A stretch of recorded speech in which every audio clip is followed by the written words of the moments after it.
Good morning, friends.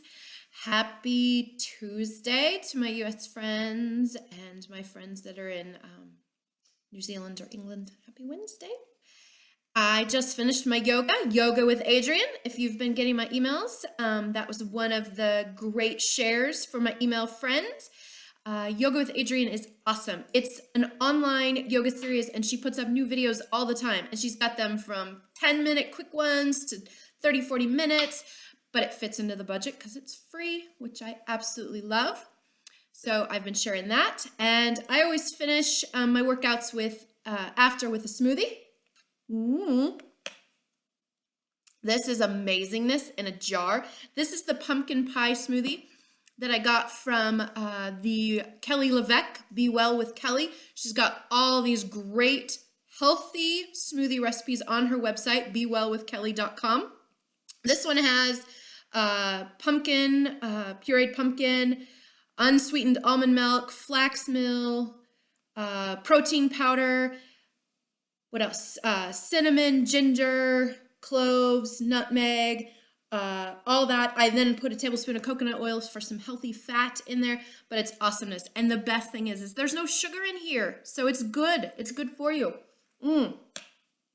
So that's another awesome thing if you're into pumpkin pie. If you're not into pumpkin, which, it's a 50-50, I get it, but I love pumpkin. So the other reason I'm stopping by is I have to share this really cool section of scripture that I found this morning that kind of hit me and kind of messed with me and checked in with me. And I thought, oh, I wonder if anybody else wants this or needs this today. So if you do, here it is for you. So I found myself Genesis chapter 18 this morning. And the front part of this chapter is Abraham being hospitable to some guests, some visitors, strangers actually. He's feeding them, giving them some rest, washing their feet, letting them take a chill.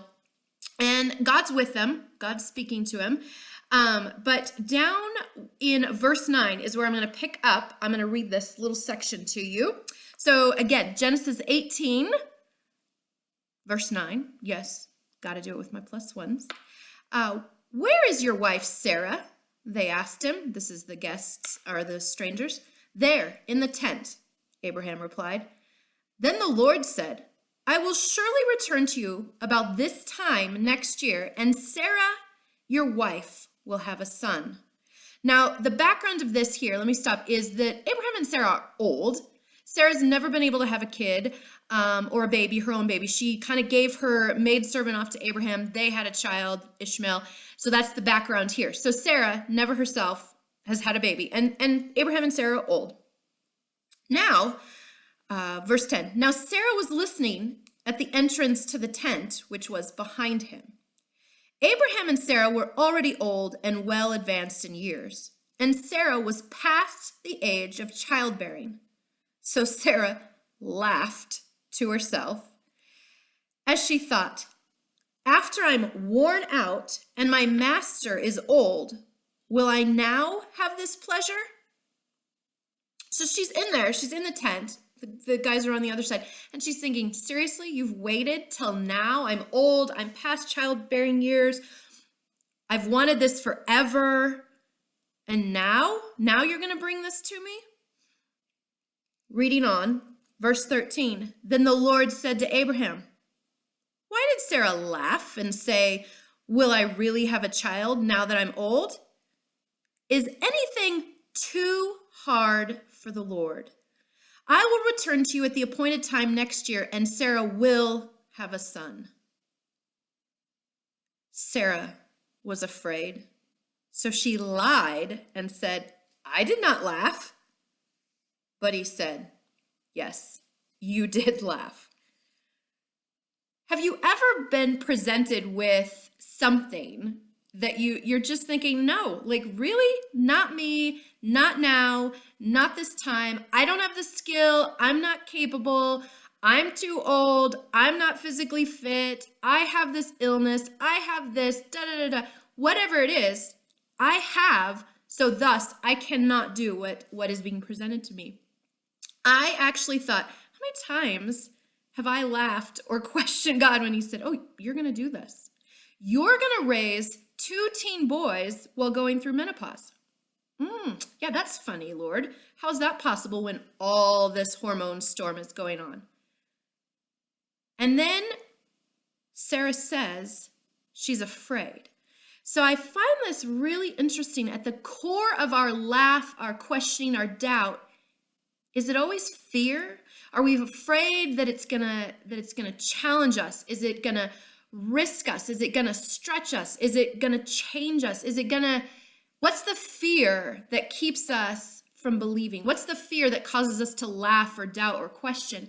And so today I ask you, and I did a blog last week about faith and fear. So I think fear has been kind of something that's been with me these last couple days. But what is it that we are afraid of? What is it that keeps us from truly grasping, truly believing that what God has for us is absolutely the best, absolutely amazing? So maybe in the moments of your day today or in this week that you will pause and see, is there fear in me? Am I holding back from living this best life that God has really written for me personally? Is there a fear issue? Is it fear of, is my pride going to be exposed? Am I afraid because, gosh, everyone's going to look at me and go, why is she doing that? Or what is the fear? And will we be bold and brave enough to go to that spot and really call it for what it is fear? And then will we be willing to stand before our Creator and say, yeah, I'm afraid of this. I'm afraid that this is going to happen. I'm afraid that this will be dealt with. This will change. And in those moments, will we allow our God, our Creator, to come and comfort us, hold us and say, child, daughter, son, I've got this. I've got it. I've written the story personally for you, and I've got great things for you. Sarah was going to get to be a mom. That's what her heart desired for years. For years. So whatever it is our desire, whatever's holding us back in our fear, will you allow God to walk you through it?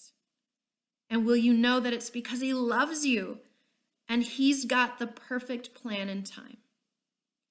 Friends, thank you for letting me share this truth, this boldness, this love letter from our Creator on this day. And will you hear it with an open mind and an open heart and know that you're loved and live like it?